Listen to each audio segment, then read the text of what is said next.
आप सभी का बहुत बहुत स्वागत है आपके अपने भरोसेमंद डिजिटल समाचार प्लेटफॉर्म पर।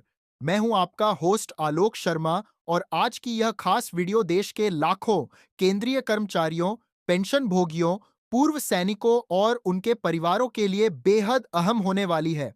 अगर आप 8वें वेतन आयोग, महंगाई भत्ता, महंगाई राहत, यूपीएस, एनपीएस, ईपीएफओ और पेंशन से जुड़ी हर बड़ी खबर सबसे पहले और सटीक तरीके से पाना चाहते हैं, तो इस वीडियो को अंत तक जरूर देखिएगा।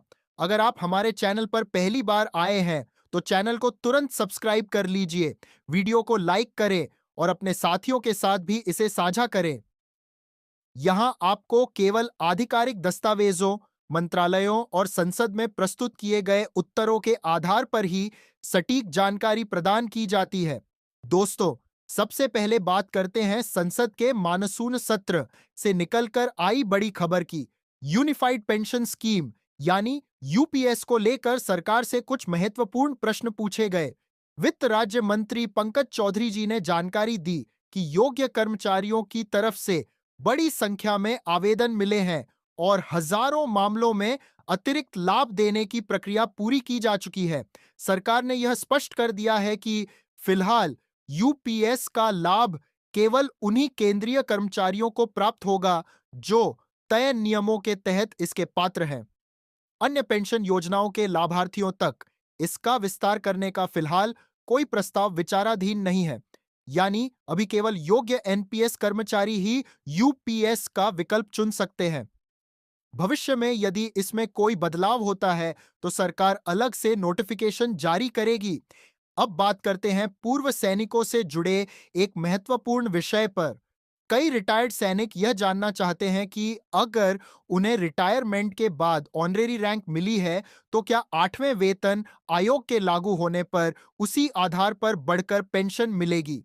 मौजूदा नियमों के मुताबिक यदि ऑनरेरी रैंक सर्विस के दौरान मिली हो, तो उसका लाभ दिया जाता है। परंतु यदि रिटायरमेंट के बाद सिर्फ सम्मान के तौर पर रैंक मिली है, तो वर्तमान नियमों में अतिरिक्त पेंशन का लाभ नहीं मिलता है। अभी तक सरकार या रक्षा मंत्रालय की तरफ से इस नियम में किसी संशोधन का ऐलान नहीं किया गया है। अब रुक करते हैं फैमिली पेंशन से जुड़े अहम नियमों की ओर। पेंशन मंत्रालय ने यह साफ किया है कि यदि किसी सरकारी कर्मचारी या पेंशन भोगी की अविवाहित विधवा या तलाकशुदा बेटी निर्धारित शर्तों को पूरा करती है, तो उसे फैमिली पेंशन का लाभ दिया जा सकता है।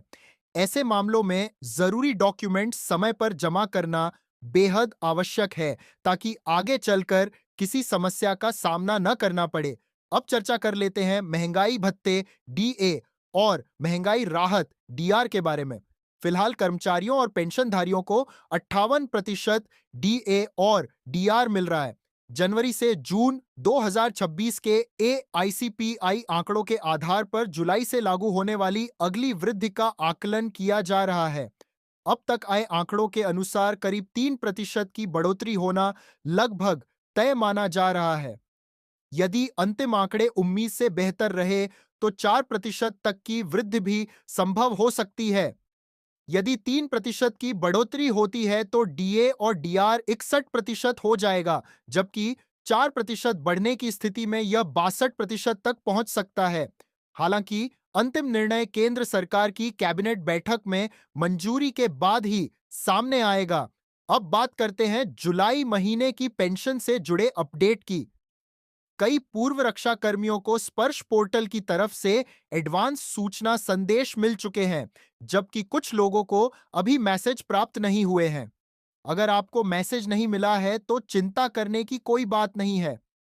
सबसे जरूरी बात यह है कि स्पर्श पोर्टल पर लॉगिन करके अपने जीवन प्रमाण पत्र, लाइफ सर्टिफिकेट की स्थिति की जांच जरूर कर लें। यदि कोई प्रक्रिया पेंडिंग है, तो उसे तुरंत पूरा कराएं, ताकि पेंशन आने में कोई रुकावट न हो। दोस्तों, भारतीय रिजर्व बैंक आरबीआई द्वारा जारी नए मास्टर सर्कुलर में भी पेंशनर्स के लिए बड़ी राहत की बात कही गई है।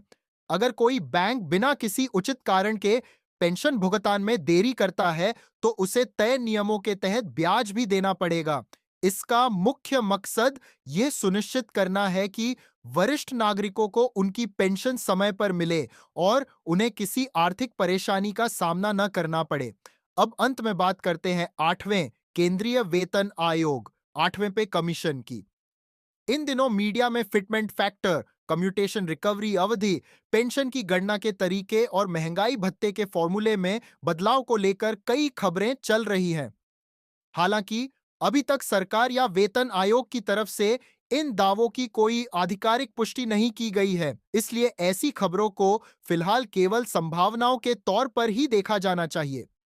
अंतिम फैसला आयोग की ऑफिशियल रिपोर्ट और केंद्र सरकार की मंजूरी मिलने के बाद ही लागू होगा। दोस्तों, आज की इस स्पेशल रिपोर्ट में हमने यूपीएस, पूर्व सैनिकों की ऑनरेरी रैंक, फैमिली पेंशन, महंगाई भत्ता, जुलाई पेंशन अपडेट, स्पर्श पोर्टल, आरबीआई के नए दिशा निर्देश और आठवें वेतन आयोग से जुड़ी महत्वपूर्ण जानकारियों पर विस्तार से चर्चा की। अगर आपको यह जानकारी काम की लगी हो तो वीडियो को लाइक जरूर करें, इसे अपने बाकी साथियों के साथ शेयर करें और अगर अभी तक हमारे चैनल को सब्सक्राइब नहीं किया है तो अभी सब्सक्राइब करके बेल आइकन जरूर दबा दें ताकि आने वाली हर बड़ी सरकारी अपडेट सबसे पहले आप तक पहुंचती रहे।